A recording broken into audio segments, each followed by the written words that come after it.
Housing is a human right. In international instruments like the Covenant on Economic, Social and Cultural Rights of 1966, the Istanbul Declaration and Habitat Agenda of 1996, and the Declaration on Cities and Other Human Settlement, housing is understood in the broader context of the shelter fabric together with the living environment. In Kenya, the Constitution recognizes everyone's right to an adequate standard of living, meaning they have right to accessible and adequate housing in good environment with the right sanitation. But how does the right to accessible and adequate housing manifest itself on the ground? When the Constitution says that every person has a right to accessible and adequate housing, what it means in essence is that it requires the government to constantly be in a position to adopt and implement policies and programs and action plans that will be leading towards the progressive realization of this right. So it does not mean that the government must always, at any given time, be in a position to provide housing for everybody. The issue is the government taking the necessary steps, making the necessary budgetary allocation year in and year out, passing the necessary policies and implementing them. And what this would mean, for example, is that you put infrastructure in informal settlements. That eases the transport costs for the poor.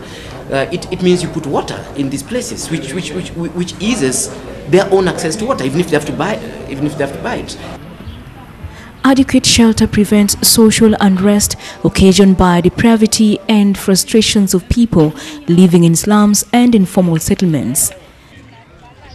But against this basic human right, many urban dwellers live in deplorable conditions which do not uphold the dignity of life.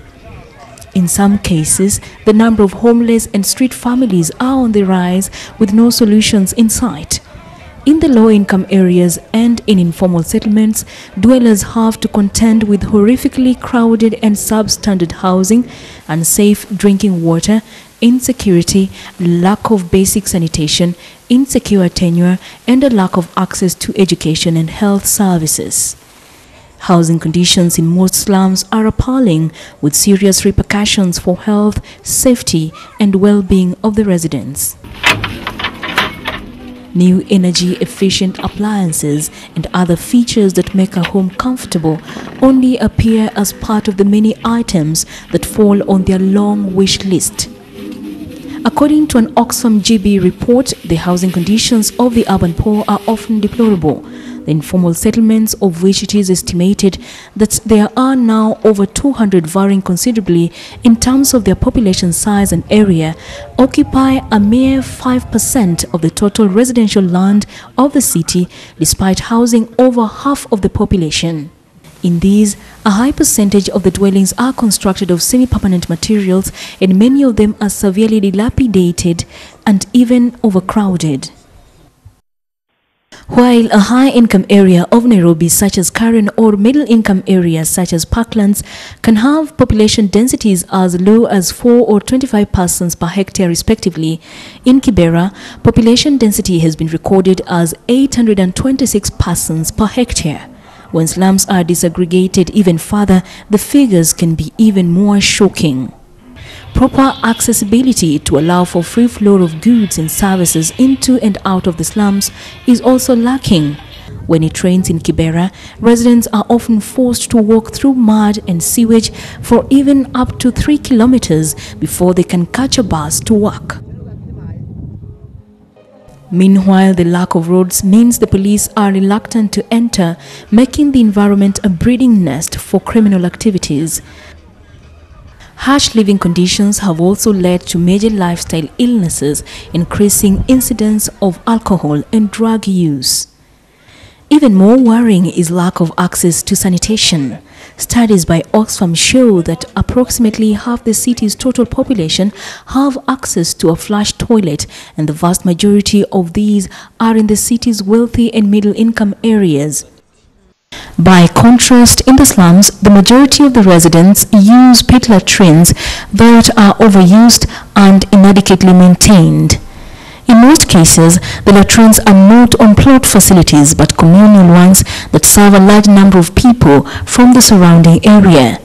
Individual pit latrines commonly serve 150 people per day. Slum dwellers often have to resort to manual extraction of the effluent since exhaust services are limited, with the effluent then being emptied into the rivers passing through the settlements. Where cartels have taken over the management of latrines, user charges are high and unaffordable. As a result of such poor sanitation facilities, many slum dwellers resort to the use of plastic bags, better known as flying toilets. Usiku, kama huwezi enda mahali mbali, sababu ni usiku, unatafuta karatasi au mkebe, unaenda kwa haja na unaweka ndani ya nyumba, unatoka asubuhi ndio unatoka unaenda kumwaga. More than ever before, residents in the urban poor neighborhoods live under constant threat of eviction, as witnessed in Nairobi and Mombasa cities in recent times. Those notices and consultations that precede any eviction must be publicized so that there is knowledge, not just on the part of the people who are likely to be evicted, but also on the part of the rest of the country. It is a monstrous predicament that constantly haunts even medium-income earners who continue to witness their lifetime fortunes invested in magnificent homes flattened mercilessly. The urban population of Kenya is expected to rise from 10 million in the year 2000 to 21.7 million in 2020. This represents an average increase of 600,000 people per year in urban areas. About 50% of Nairobians, or people who live in Nairobi, actually live in slums and informal settlements. Currently, we have a backlog in delivery of housing. We estimate the backlog now to be 2 million housing units. We have now a national demand, which we estimate at 200,000 housing units per annum. We are supplying half of that. Development is, I think we look at it as one of our key engagements in this country, in Kenya. Specifically for what you mentioned about the rapid urbanization rate in this country, and where we will see that a lot of the development and the economic and social growth of this country will have to take place in, or will take place in urban areas. Increasing homelessness, overcrowding, and declining quality of life for families and individuals all painfully reflect the human cost of this predatory approach to development. Simply put, Kenya is paying the price of poor urban planning and years of absent and ineffective housing policy. It is no denying that Kenya is faced with a sticky housing crisis. The way out is that all towns should be planned. When a market has been designated as a market, let us plan it. But all is not lost. Several interventions are being done at government and private sector levels to address housing deficit and particularly to upgrade slums and ensure equal access to housing. Civil Society Urban Development Program (CSUDP) partners with community leaders, finance institutions, community-based organizations, and housing development partners to push the agenda of achieving the right to participatory development that ensures decent housing, healthy and stable communities. We are developing through this project a product for enabling groups of poor people to be able to acquire land in a suitable place and then construct houses for themselves. In addition to that, we have another product where we finance people who already have land to construct houses incrementally. So we give them a loan to do the foundation plus a wall, and then we add another loan once they clear that loan. Through a partnership between CSUDP and the National Cooperative Housing Union, a project intervention under the name SHADE was put together. Using the capacity building from the CSUDP, we've been able to justify and show that cooperative housing model works for the urban poor. The urban poor are active economically. What they lack is somebody to help them plan their finances. The housing cooperatives that we've been able to promote, they have saved more than 10 million Kenyan shillings.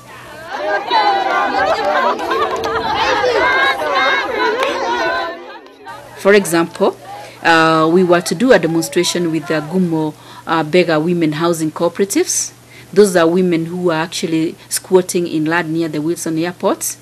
They were evicted from that land in November last year. It was quite an embarrassing situation to see people who had been in a settlement over 10 years just going one night without shelter. And we had just bought land for them, and they had put their own savings for that project. And what we did quickly, using the CHCUDP demonstration, we were able to do the demonstration semi-permanent house, and we're going to put a permanent house. And then we were able to scale up and provide 20 shelters for the women. And before Christmas, they had a permanent home to live in. And I think demonstration is about showing is a good practice that actually can be scaled up. Being one of the financial institutions that CSUDP partners with, KREP has an ultimate focus of providing loans for poor housing options using new and affordable technologies.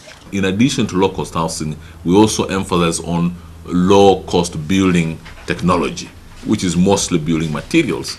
And so we promote, for example, the Makiga Engineering compressed blocks, which basically utilize the clay that is on one's land.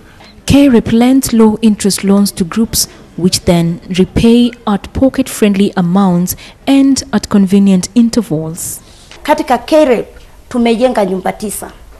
Na hiyo loan ndio imetuwezesha tukajenga hizo manyumba. If somebody, let's say, has a dream house of 4 bedroom, but his cash flow cannot allow her or him to service a loan for the entire house, they can start, for example, with two rooms, and then finish that and realize it through a series of loans. Increasingly, the government of Kenya and development partners are breaking new grounds, and jointly the slum upgrading projects have resulted in neighborhoods with modern housing designs blended with sidewalks, green space in convenient locations. A priority activity that will be undertaken by KCP is to ascertain tenure in those selected municipalities, selected informal settlements. In securing tenure, we mean that we will undertake planning, we will undertake survey, we will undertake, of course, enumerations of beneficiaries who are there on the ground, who should in the end then get letters of allotment and titles. But that too has met hurdles. In some cases, those who took up slum upgraded houses have abandoned them and returned to the slum, citing affordability issues. As we conceptualize future slum upgrading or informal settlements upgrading programs, we need to take into consideration the issue of affordability, the issue of incomes, that people will have a means of meeting the cost of that house, because an upgraded house has some costs. So we need to include them from the beginning. They have to participate in all the dialogue, including even designs of the houses and so forth. We had a case in Kibera where Habitat put up, I think, about 8 sanitation blocks using the participated approach. And even during the chaos of 2007 and so forth, the community saved all those facilities. Slum upgrading offers residents a public housing solution. The Kibera Slum Upgrading Project demonstrates that redevelopment of slum areas represents a new future ideal for low and middle income earners.